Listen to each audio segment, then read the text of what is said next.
Здравствуйте, в эфире информационная программа «Настоящее время. Азия». В пражской студии я Динара Аргин. Сегодня в программе.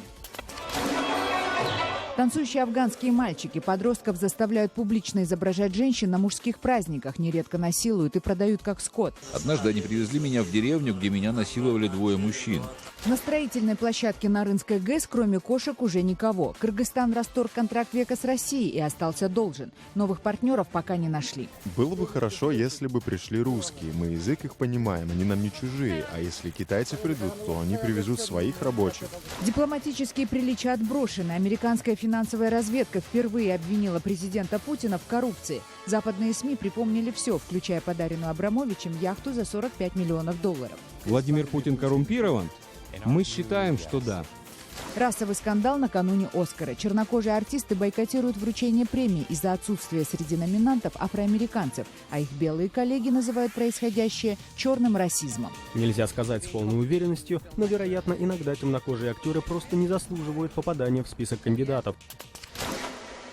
Шокирующие кадры из Афганистана. Там мальчиков-подростков заставляют танцевать на мужских праздниках в женской одежде. Нередко насилуют и продают как скот. Власти ничего не могут сделать с этой не самой лучшей древней традицией. Расследование наших коллег из афганской редакции «Радио Свобода».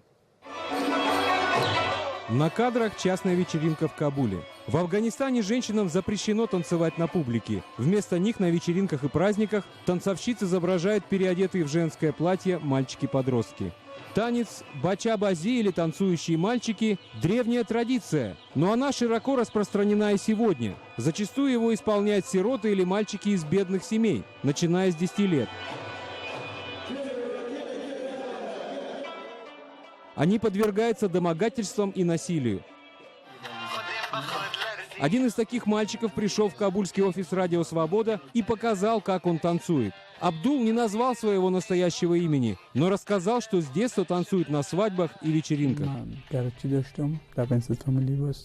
Раньше я торговал на улице, но как только узнал, сколько зарабатывают танцовщики, я оттуда ушел. Поначалу я радовался количеству денег, которые я зарабатывал. Их было много. Я начал танцевать, потому что моя семья бедная. На этой записи из YouTube видно, как парни танцуют даже с накладной грудью и колокольчиками на щиколотках. Зрители-мужчины щедро одаривают танцовщиков деньгами. Некоторых мальчиков заманивают высоким заработком, других просто похищают. Они засунули меня в машину и увезли прокатиться. Они заставили меня для них станцевать. Однажды они привезли меня в деревню, где меня насиловали двое мужчин. В другой раз насильник был один. Фейзол танцевал 2 года, пока ему не исполнилось 18. Это возраст, когда обычно танцовщики в женском платье перестают волновать своих поклонников.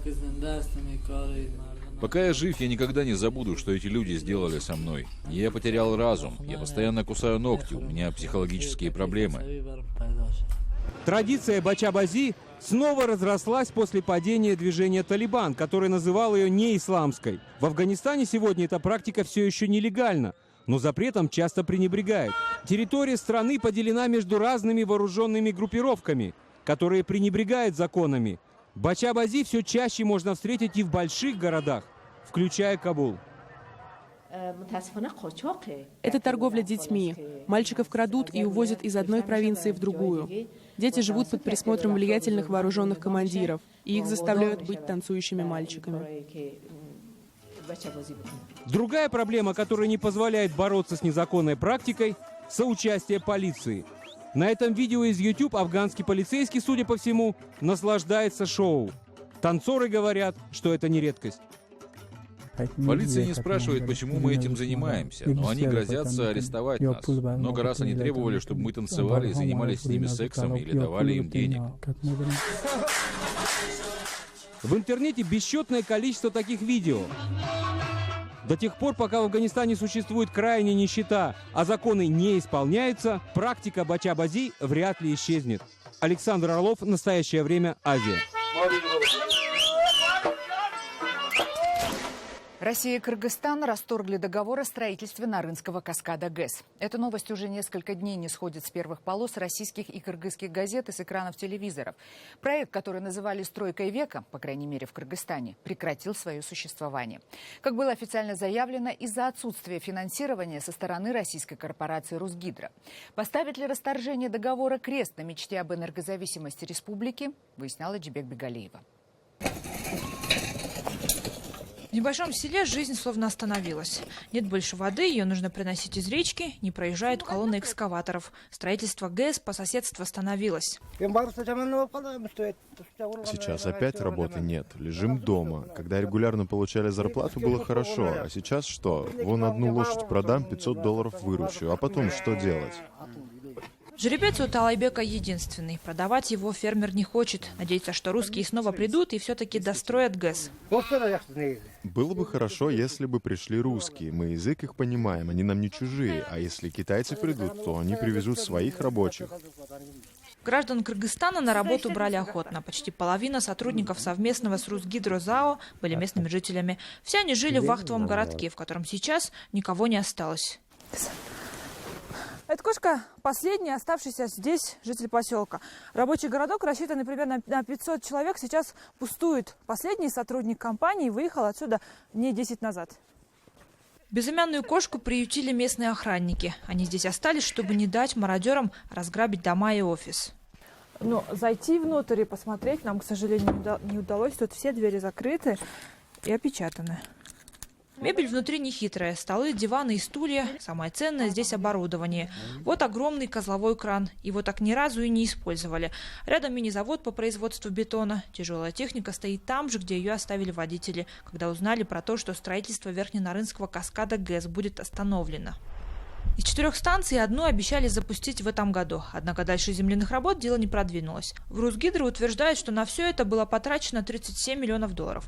Деньги энергетический холдинг надеется получить обратно. Однако некоторые местные жители высказались против этого. В парламенте даже создали специальную депутатскую комиссию. Она проверит, сколько именно средств было затрачено на подготовку к строительству каскада ГЭС. Зато энергетики считают, что Кыргызстан не зря так поспешно разорвал соглашение с Кремлем. На переговоры впустую потрачен последний год. Ждать денег дальше в Бишкеке уже не могли. В Кыргызстане энергопотребление растет 5%.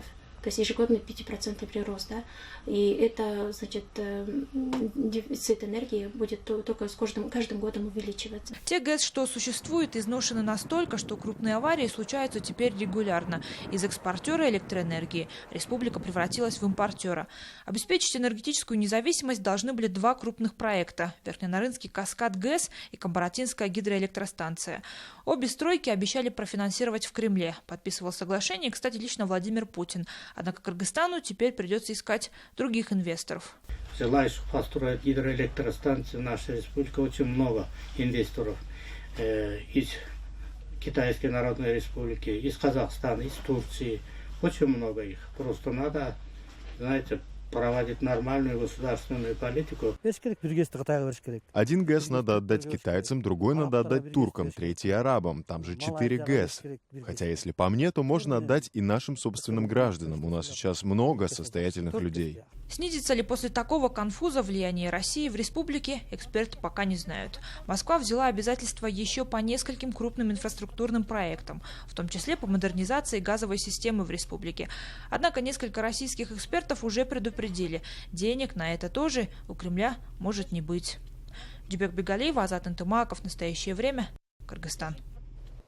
Правительство Кыргызстана обнародовало план срочных антикризисных мер. Вместе с тем министры заявляют, что минувший год был очень успешным для республики, и о кризисе пока речи не идет.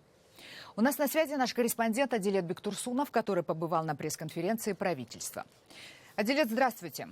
О чем все-таки шла речь? Об успехах или об экономических угрозах? Да, Динара, если верить отчетам правительства, прошлый год для Кыргызстана был едва ли не самым успешным. Министерство экономики рапортует, невзирая на мировой кризис, Кыргызстан смог удержать рост в экономике и выйти с лучшими результатами среди стран ЕС. Чиновники призвали повысить производительность, а также сообщили, что намерены сократить бедность путем создания новых рабочих мест. В Карабалте начинает строительство текстильной фабрики. Это турецкие бизнесмены. Чиновники соглашаются, что экономическая ситуация в регионе ухудшается, и тут же предлагают свои антикризисные меры. Новый курс состоит из 11 приоритетных программ. В частности, привлекать инвестиции, продвигать экспорт и поддерживать импортозамещение. Сегодня порядка 50% ВВП создается в сфере частного бизнеса, а их владельцы по-прежнему нуждаются в поддержке государства. В этой связи власти выразили готовность пересмотреть фискальную политику. Бизнесу обещают налоговые послабления. С 1 января мы отменяем налог с продаж для экспортных поставок. Это очень хорошая поддержка для бизнеса, потому что наша продукция будет намного дешевле. У правительства есть планы по дедоларизации экономики Кыргызстана. Сегодня в стране все крупные торговые операции происходят в американской валюте. Из-за того, что у нас глубокие структурные проблемы в экономике, мы слишком много импортируем за доллары США и очень мало экспортируем. Правительство ставит перед собой амбициозные задачи: льготное кредитование крестьян, ипотечное строительство жилья, увеличение зарплат и социальных выплат, страхование недвижимости. И все это предстоит решить нынешнему Кабмину при относительно бедном бюджете. У правительства нет другого варианта, как занимать деньги, то есть привлекать деньги, кроме заемных средств. Что это либо нужно занимать, либо нужно привлекать очень больших инвесторов. А крупных инвесторов в нашу экономику, в нашу страну с текущей ее структурой экономики привлечь очень сложно. Это нужно признать. Правительство на предстоящий год дает положительные прогнозы, однако реальная картина такова. Кризис сильно бьет по строительству и торговле, неудачи в горнорудной отрасли, в энергетике. Так что, по всей вероятности, населению придется в этом году надеяться только на себя. Президент Кыргызстана Алмазбек Атамбаев похвалил работу республиканских СМИ. Он заявил, что благодаря средствам массовой информации общественность получила возможность влиять на принятие важных решений, в том числе и государственных. Свои слова он подкрепил подарками и вручил наиболее ярким представителям кыргызской журналистики именные золотые часы президента Кыргызской республики и почетные грамоты со своей подписью. Президент поздравил журналистов с наградами и пожелал им крепкого здоровья, благополучия и дальнейших творческих успехов. Не обделяет своим вниманием акул-пера и российский президент Владимир Путин. Но в отличие от своего коллеги из Кыргызстана, Путин старается вручать журналистам ордена за заслуги перед Отечеством разных степеней. Вручение подобных наград предполагает существенные бонусы, в частности, значительную прибавку к пенсии. Стоит ли журналистам принимать государственные награды и насколько она может повлиять на дальнейшую профессиональную деятельность? Об этом мы побеседовали с независимым журналистом Аркадием Бабченко, который уже неоднократно отказывался от правительственных наград России и Украины. Получать награды за журналистскую деятельность, государственные награды за журналистскую деятельность, я считаю недопустимым, потому что мы четвертая власть, мы независимые работники, мы средства массовой информации. Мы не можем... Если ты получаешь что-то, хоть какие-то преференции из рук власти, ты начинаешь чувствовать себя этой власти обязанным. Золотые часики – это еще хуже, чем государственные награды, потому что государственная награда, медаль какая-нибудь, орден, да, это все-таки государственный, да, это там статус, это в рамках правового поля. А вот эти вот золотые часики, вот эти вот подарочки – это чистой воды уже подкуп, да, это не награда даже вообще, это подарок, это подкуп. Причем это подкуп минимальный, да, какой-то там цацками и игрульками вот, пытаются подкупить свободу слова. Вот это вообще уже ни в каком случае недопустимо, вообще уже никаких. Далее в программе. Дипломатические приличия отброшены. Американская финансовая разведка впервые обвинила президента Путина в коррупции. Западные СМИ припомнили все, включая подаренную Абрамовичем яхту за $45 миллионов. Владимир Путин коррумпирован? Мы считаем, что да. Расовый скандал накануне «Оскара». Чернокожие артисты бойкотируют вручение премии из-за отсутствия среди номинантов афроамериканцев, а их белые коллеги называют происходящее черным расизмом. Нельзя сказать с полной уверенностью, но, вероятно, иногда темнокожие актеры просто не заслуживают попадания в список кандидатов. Официальные представители американских властей впервые публично заявили о причастности президента России Владимира Путина к коррупции в особо крупных масштабах. Такое заявление сделал заместитель министра финансов США Адам Шубин в рамках расследования программы BBC «Панорама». Информацию о вовлеченности Путина в крупные коррупционные схемы в России высокопоставленный финансовый чиновник сообщил журналисту Ричарду Билтону.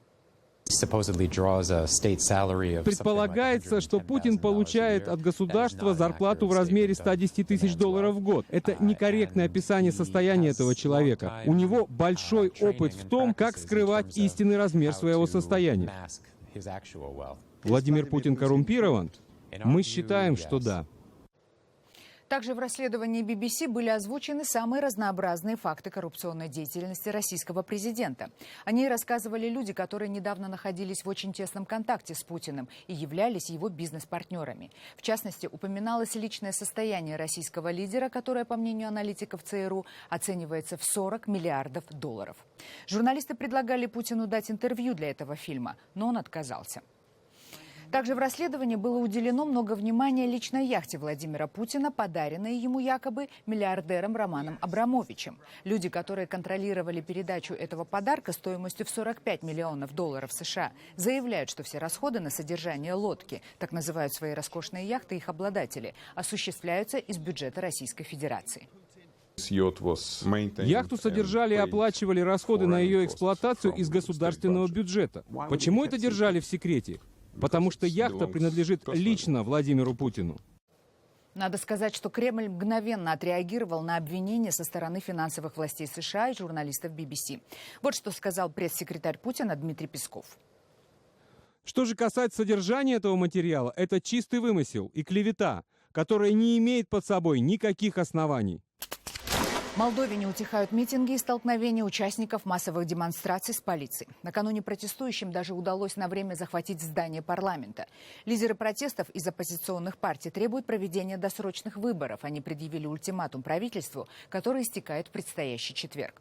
От каких-либо переговоров с властями оппозиционеры отказываются. Подробности в материале Катерины Кочкиной.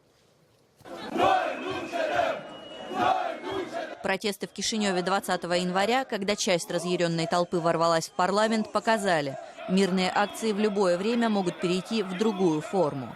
На последнем протесте оппозиция заявила, что отказывается от встреч и диалогов с властью. Мы ждем до 17:00 этого четверга. Нам не нужны опять дискуссии о принципах и ценностях. Нам не нужны выступления Мариана Лупу или Канду. И так понятно, что все в этой стране решает Влад Плохотнюк. Я хочу, чтобы вся страна понимала. Мы, конечно, занимались спортом последние дни, но больше маршей у нас не будет. Если будет еще один марш, то это будет последний похоронный. Я вам это обещаю. Своих планов лидеры оппозиции не раскрывают. В свою очередь власти подчеркивают, что требованиями со сцены и акциями протеста проблемы не решить. И хотя законных оснований для проведения досрочных выборов в данный момент нет, власти готовы выслушать аргументы оппозиции.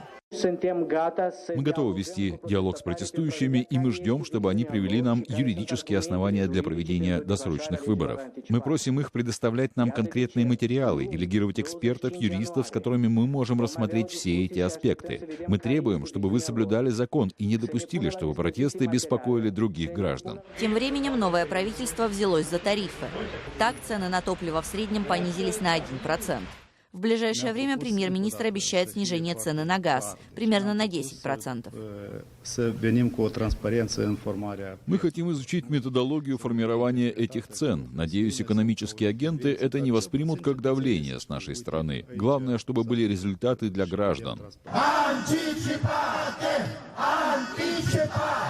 В ходе последней акции протеста в Кишиневе в минувшее воскресенье десятки тысяч людей перекрыли сразу 3 основных въезда в город. По этому поводу прокуратура возбудила как административные, так и уголовные дела. Правда, пока ни за эту акцию, ни за беспорядки 20 января никого не задержали.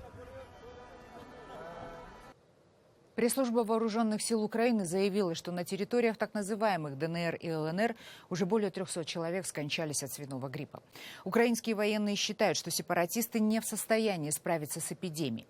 Между тем, в самой Украине число погибших от вируса свиного гриппа H1N1 перевалило за 80 человек. Эпидемический порог превышен в 18 областях Украины. О введении карантина заявили администрации Киева и Киевской области. 15-летний Богдан уже 3-ю неделю сидит дома. В его школе объявили карантин. Уже 3 недели я сижу дома. Честно говоря, уже надоело гулять. Сам там могу по школьной программе что-то посмотреть, но серьезно этим не занимаюсь. Около 8 тысяч школ по Украине приостановили учебный процесс. У нас не было большого процента заболеваний детей, так чтобы идти, продлевать им каникулы.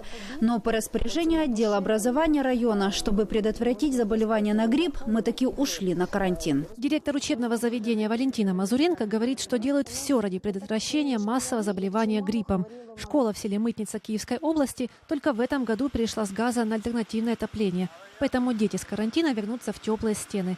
Правда, учебную программу придется доверстывать большими темпами. Ведь школьники, так же как и наш герой Богдан, за месяц отдыха учебники полистали разве что для вида. Ну вот тут мы заклеили окна скотчем, чтобы не дуло, чтобы было теплее в коридорах. А вот учеников школы в селе Немешаево Киевской области на карантин пока не отправили. Если в классе прохладно, просто утепляются кто как может. Думаю, что не будем закрывать школу на карантин. Мы сделали много, чтобы предотвратить распространение инфекции. Вы сами видели. Да и дети у нас не болеют. Учителя школы уверены, сейчас это ни к чему. И вся проблема вообще преувеличена. Хотя представители Минобразования по районам ежегодно бьют тревогу по поводу и без. Мы говорим о том, чтобы не допустить заболевания детей и не ждем нужного процента заболеваний. Поэтому не ждем, пока они заболеют, а сразу делаем все возможное, чтобы они сидели по домам и не разносили инфекцию.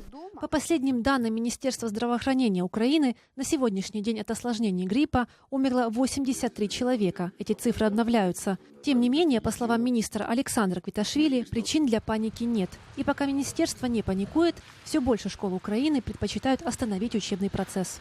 Юлия Дрозд, Ирина Кононенко, Аскольд Цирко. В настоящее время Киев. В преддверии церемонии вручения «Оскара» в Голливуде продолжает разгораться расовый скандал. Чернокожий кинорежиссер Спайк Ли и актриса Джада Пинкет, жена популярнейшего актера Уилла Смита, призвали к бойкоту премии в связи с тем, что среди номинантов второй год подряд нет афроамериканцев. Их демарш уже привел к изменениям в составе жюри «Оскара». Масло в огонь подливают ответные заявления белых актеров. Британская актриса Шарлотта Рэмплинг заявила, что объявленный бойкот – это тоже проявление расизма, только черного. Подробности в репортаже «Рейтер». Британская актриса и номинантка на премию «Оскар» Шарлотта Рэмплинг заявила, что осуждает бойкот церемонии награждения со стороны темнокожих актеров и считает его, цитата, «проявлением расизма по отношению к белым». Нельзя сказать с полной уверенностью, но, вероятно, иногда темнокожие актеры просто не заслуживают попадания в список кандидатов, сказала Рэмплинг в пятницу в интервью французской радиостанции Europe One. После объявления номинантов на премию «Оскар» 14 января выяснилось, что в их число второй год подряд не попал ни один чернокожий актер, азиат или латиноамериканец.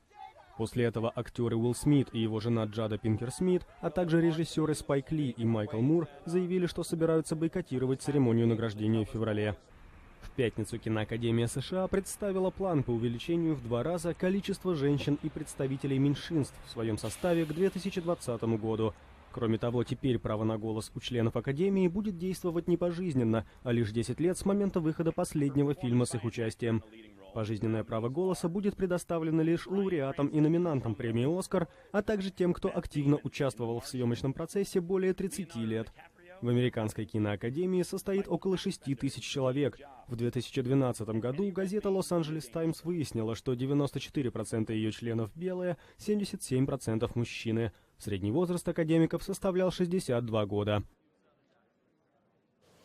Это были все новости, о которых мы хотели вам рассказать. Читайте нас в социальных сетях и смотрите на сайте KarenTime.tv. Мы встретимся с вами завтра в это же время. Всего доброго.